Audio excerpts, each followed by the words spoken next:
Hi, and welcome. You're listening to the X22 Report. My name is Dave, and this is episode 1073B, and today's date is September 12th, 2016, and the title of the episode is CDC is now deploying rapid response SWAT teams. Let's get into the economic collapse, political, and geopolitical news. Now, we can see that the corporate media, the U.S. government, the central bankers, they are pushing the Zika virus very hard. We know that Biden stepped in. He was telling Congress, listen, we just need to pass something. We know that Obama wrote an executive order bypassing Congress, went to the Takeda company. We know that JP Morgan Chase is one of the large stockholders of this company to create the vaccine. We understand that the CDC now has additional powers of actually taking people and quarantining them against their rights. And we can see the CDC now is taking it one step further. They're going to be deploying new rapid response teams to handle the Zika virus problem. Basically, they're called medical SWAT teams. And we can see they're already building up the propaganda that Zika is spreading all over the place. They're in Salt Lake City. Already one person, they're saying, has died from the Zika virus. And it reminds me of Ebola, when we had the person in Texas where, that person was infected and it's getting worse, and the CDC came out with all their computer models telling us there's going to be 3 million, 6 million people infected by February, March of the following year, and it just all completely disappeared. As soon as the pharmaceutical companies got their funding for the vaccine, everything went away. Right now, Congress has not passed the bill to allow funding, so they're playing this up quite a bit. And we can see these new rapid response teams, they're going to rush to areas where the disease is, and they're going to help the locals in that area. They'll take control of the situation, and they will identify those people who are infected, and they'll round them up. And they'll check you, they'll put you in a certain camp, and they'll place you in quarantine. And we can see right now, they're already preparing for this because they've already deployed these rapid response SWAT teams to Texas, to the Miami area, to Salt Lake City, and they're blowing this completely out of proportion because we know the Zika virus has been around for a very long time. It gives you like some type of flu symptoms. It does not cause microcephaly. And we can see that they're using this propaganda and they're pushing the idea. Now, of course, they have multiple agendas associated with this. One is to get the vaccine, to get the funding. And this is why they're pushing this so hard. And if it is that agenda, you will see this completely disappear if the bill is pushed through like Biden is trying to do right now. Because if that bill gets right through and they get the funding and then you hear nothing about Zika and it just dies off, that was the entire agenda. It was to get the funding for the vaccines. If they're continually pushing the idea of Zika and the bill goes through and they get their funding, they have another agenda in mind. They're going to be using it maybe during the elections if something doesn't go right. I know Hillary Clinton has medical issues. We've seen a lot of videos of her falling down, having some type of seizures. And we can see during the 9/11, she was propped up on a post, and then she completely fell over when she had to walk forward. All the other handlers surrounded her, made sure that no one can see what's going on. And we can see right now that the elections, if they don't go the way they want, they could use this as part of their agenda. And remember, if the elections are not going the way they want, they most likely will postpone these somehow, some way, because they have a lot of tricks up their sleeves. They have a lot of things prepared. We've been mentioning a lot of them throughout the other reports, and Zika is just one of them. We see George Soros is out there. He is warning Europe to accept the refugees or face extinction. He wants all the countries to come in line. He wants the EU to control the borders once again. He wants the governments to listen to the EU, a non-elected body. And he wants total control of the situation. And we can see right now, if these countries want to remain separate and apart, sovereign, they will control their own borders. And this will not rip apart the European culture. It will not rip apart Europe. The only thing it will rip apart is the EU, which was created by the central bankers, which there is no elected body in this. It's a central banker organization. That's it. And this is their biggest fear, that the European nations say, you know something, we don't need this anymore. We're going to create our own currency. We're going to take care of our own borders. And we're going to have nothing to do with the EU anymore. Just like the UK, the people said, you know what? It's time to separate ourselves. Of course, the powers in the UK, the EU, they're going to fight this all the way to the end because they don't want the UK to leave. And it hasn't happened yet. This was only an advisory referendum. But we can see right now the ripping apart of the European Union is just their central banking organization. Now, out in South Korea and North Korea, we know that North Korea allegedly exploded a nuclear weapon. The North Koreans are saying that they're a nuclear state now. They can place a weapon on top of a ballistic missile. And we know that the United States government central bankers have been provoking North Korea. Now, North Korea, remember, in the beginning of all of this, came to the United States and said, listen, let's have peace talks. Let's talk about what is going on here. There's no reason to bring in the THAAD missile system. North Korea and South Korea were almost at the point of having economic trade and expanding that. And we can see the U.S., they're interfering, just like they're interfering in the South China Sea, trying to stop that. Because in their minds, they need to provoke a war at this point. So the United States to up the ante, and hopefully North Korea does something, because this is the wild card. They know that North Korea might do something if they're pushed hard and long enough. So the United States is bringing in B-1 bombers. They're sending in 2 nuclear-capable supersonic bombers, and they're going to be flying up and down the border of North Korea. A little bit of provoking in this area. We see out in the Philippines where the U.S. has troops stationed. This is the encircling of China. We see Rodrigo Duterte. Well, we know he called the president a son of a bitch. He also backtracked on that. Now he is saying that he wants the U.S. military to withdraw from his island. He doesn't want the special forces in there. He's saying they have to go. And we can see right now this situation in the South China Sea, the situation in the Philippines, it's all heating up right now. Leaders are getting sick and tired of the United States government central bankers bullying them. They're starting to lash out, and we can see it right in front of our eyes.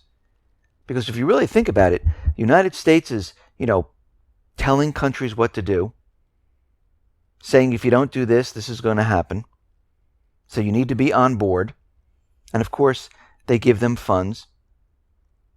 And they continually push the idea that you're going to do what we say. And it might lead to war. And we can see the leaders right now are saying, well, I don't know if we want to go to war. I don't know if we really want to do all of this. I know you're giving us money, but it doesn't seem like it's enough of an incentive to go to war. So what we're seeing right now is a little bit of a backlash through all of this. And we know the U.S. government central bankers, they're going to be pushing very, very hard for all these nations to do what they want, to keep them controlled. We see it throughout Europe. We're seeing it in the South China Sea. We're seeing it in the Middle East. And right now, the U.S. it looks like they're losing control. And if they start losing control, they're going to ramp this up because they cannot let this happen. They cannot lose control in the Middle East, which they've already done. But once they start losing full control, they will push war to the extreme. They will provoke until they get some type of reaction. If they don't get a reaction, they will make the reaction and then blame it on the country. And we can see we're getting closer and closer to that time. Now, out in Ukraine, Russia is a little angry with the IMF because Russia is looking at the situation, and the IMF is out there saying that the next loan tranche is good to go.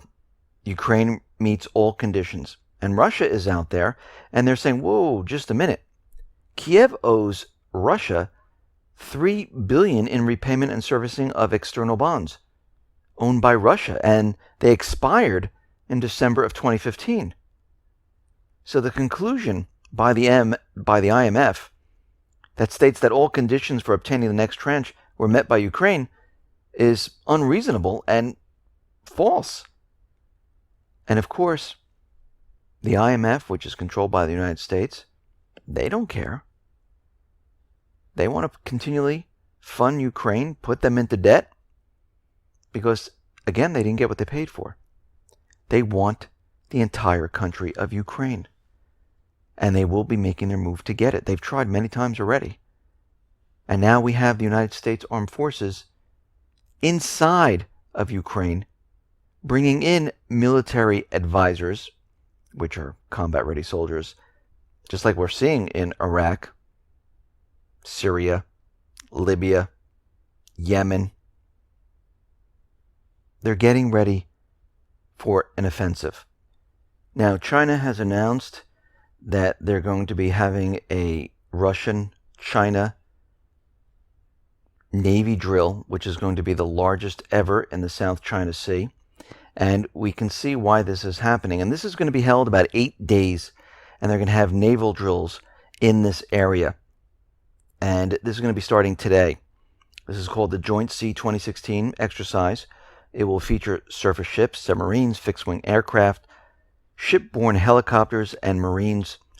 They'll carry out defense, rescue, and something very interesting they're going to be doing is island seizing and other activities. And we can see right now, this is to flex their muscles to show the United States government and all the surrounding countries, Russia and China, they are there in the South China Sea. And look at the power of our navies. And we can see right now, this is basically two countries, the United States and Russia, three countries, and China, all flexing their muscles in this area. Because the U.S. is sailing, flying planes, all in this area to provoke China. Period. They haven't even ratified the freedom of navigation, which they continually quote. They're not even a party to it. Plus, this is the South China Sea. Back in 1947, China told the world they were taking these islands. And everyone's going, oh, well, China just took them. Well, the United States took many islands. And guess what? They didn't care what any country said. And no one objected after World War II. They were just nothing there. They said, fine, doesn't matter to us right now. It only matters now because the U.S. wants to provoke China, and they picked a certain location to do it. They want to provoke Russia, so they picked Ukraine. They want to provoke North Korea, so they're bringing in military assets into the South Korea area. They're doing this on purpose. We've been watching the buildup of troops, military assets over the years. There's a reason why all this is being done. It's for war. Because if things do not go the way the U.S. government central bankers want, they're going to start war. And we can see that things are not going their way. They want to control the Middle East. They want to have the dollar on the natural resources. They want Iran, but it's not happening. So plan B is to try to separate the Middle East. This is why we have special op teams inside of Syria. This is why the U.S. decided to go with the Kurds, because they want to separate Syria, Iraq, and the other countries into Kurds, into Shiite, into Sunni, and they want to have separate regions. And we can see already in Iraq, in the province of Kirkuk, they're saying there's no reason for us to remain with Iraq right now. We should be separate and apart. And of course, we can see this is the push to separate. Actually, Biden, a couple years back, they went to the Iraqi president and said, listen, why don't we separate Iraq? And of course, they said, no, absolutely not. We're not doing that. They tried it in Syria, if you remember. Let's, separate the Kurds. Let's separate the Sunnis. And Syrian president said, no, we're not doing this. This is not part of the deal. Now, out in Libya, we see the unity government is having a huge problem. It looks like the local militias, it looks like the local governments, they have seized the oil ports, and the unity government has not taken them over. And of course, this is what the unity government, because they're taking instructions from the United States government central bankers, they want the ports, they want the oil fields. That's what they really want in that country, to keep the dollar propped up. But we see that the unity government is losing on every battlefront here, and it's not going well. This is why the United States stepped in, and most likely we're going to see other countries step in very soon. We see Russia is going to be signing the Turkish Stream pipeline deal in October, and we see that Erdogan is inside Syria, invading another country and helping the U.S. So we see Turkey is playing both sides of the situation, one economically and one militarily. They're making sure they are covered no matter what happens. We see right now the Syrian ceasefire that is in effect right now on Monday, today. And we're seeing that the Sham, they have rejected the national-wide ceasefire proposal pushed by the United States and Russia. And this is one of the largest Syrian militant groups, the moderate rebels. And they're saying that, we're not going to be going along with this. Now, the U.S. is saying, well, we don't know of any groups that haven't gone along with it, except that we heard that this one might not. And the entire deal is that Russia and Syria can go after the terrorist groups, Al-Qaeda, Al-Nusra, the rebranded Al-Qaeda. It doesn't make a difference. And we'll have to see how this moves along here. And the only reason I can think the U.S. went along with this, one, for a stall tactic to regroup. The second is that they finished the bases in Syria. More and more troops are headed into that area. And we can see that they might depend on the special op teams, the U.S. soldiers. But there is a problem. The U.S. soldiers are limited into what they can do inside of Syria and Iraq. They are in combat, but there's a limitation. So we can see already the propaganda is out there through the Washington Times, where they have a headline that U.S. Special Operation troops should have the ability to have an expanded role in Syria and Iraq, because they're very frustrated right now. And the White House, Congress should look at the situation and allow the U.S. troops to fight. Now, this is going to be a problem, because if the U.S. Special Op teams decide to go fight in Syria alongside the moderate rebels, which they're doing anyhow, but full force, and Russia or Syria hits a U.S. soldier, this could escalate the situation in Syria. And at this point, it looks like this is exactly what they would want. They would want World War III to start. So this is a situation that we need to watch, because it looks like they are definitely headed in that direction. We see out in France, the French Prime Minister, Manuel Valls, has says that at least 15,000 people are on the radar of police and intelligence services. And we're keeping a close eye on these citizens. And they were even thinking about creating special detention facilities to hold these suspected citizens. And they turned it down, but we can see their thinking, their thought process right now of what they're thinking. They're thinking, let's round these people up and put them in a camp. And we can see once this starts in one country, it's going to spread to many others. Doesn't matter if you're Islamic. If they think you're radicalized, they will throw you in these type of camps. We see Germany right now is planning to utilize soldiers for counterterrorism. Now, we have to remember that they weren't allowed to put troops inside the country at all until 2012, when a court decision in 2012 expanded Article 35 of the German Constitution to allow armed forces to be deployed within the domestic borders, but only in response of terrorist attacks of catastrophic proportions. And we know that Germany was out there telling their people, listen, prep, get ready.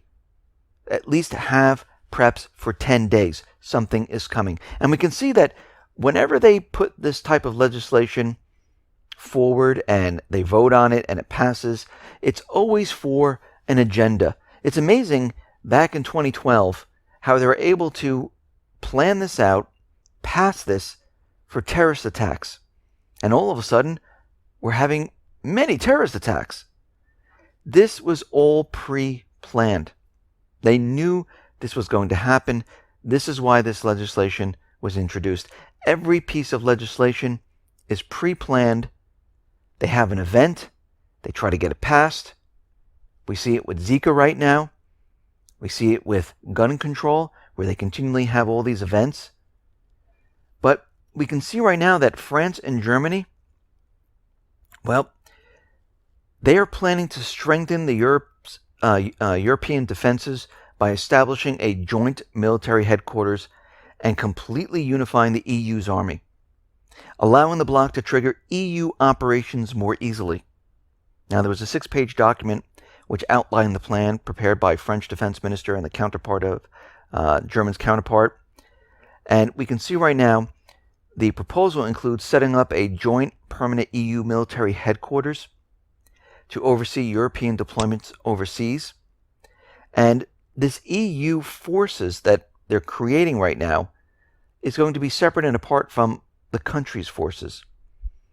And most likely they'll take orders from the EU. So the EU is getting their own personal army. And they're also discussing a European officer school or introducing a unified European curriculum for national military schools in order to promote what the paper called corporate spirit. So we can see already the corporations, the central banks, they're taking control of the situation. They're no longer going to wait for countries and their forces to do things. They're going to create their own, and they'll instruct them in what they want done. We see France, again, Prime Minister Manuel Valls, he is out there saying there is so much going on. The terror level is very high. We might have to postpone elections until 2017. Because we can see right now that the country's in a state of emergency, and we don't know if we can have the elections at this point. And I wouldn't be surprised if many more countries do the same thing, because those leaders in power, guess what? They want to stay in power.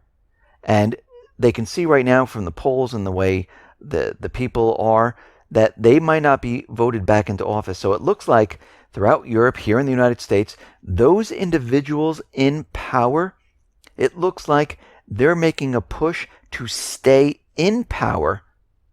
And it looks like they're going to use whatever they need to do to make it seem like this is the reason why we need to stay in power. I mean, it could be an event. It could be Zika.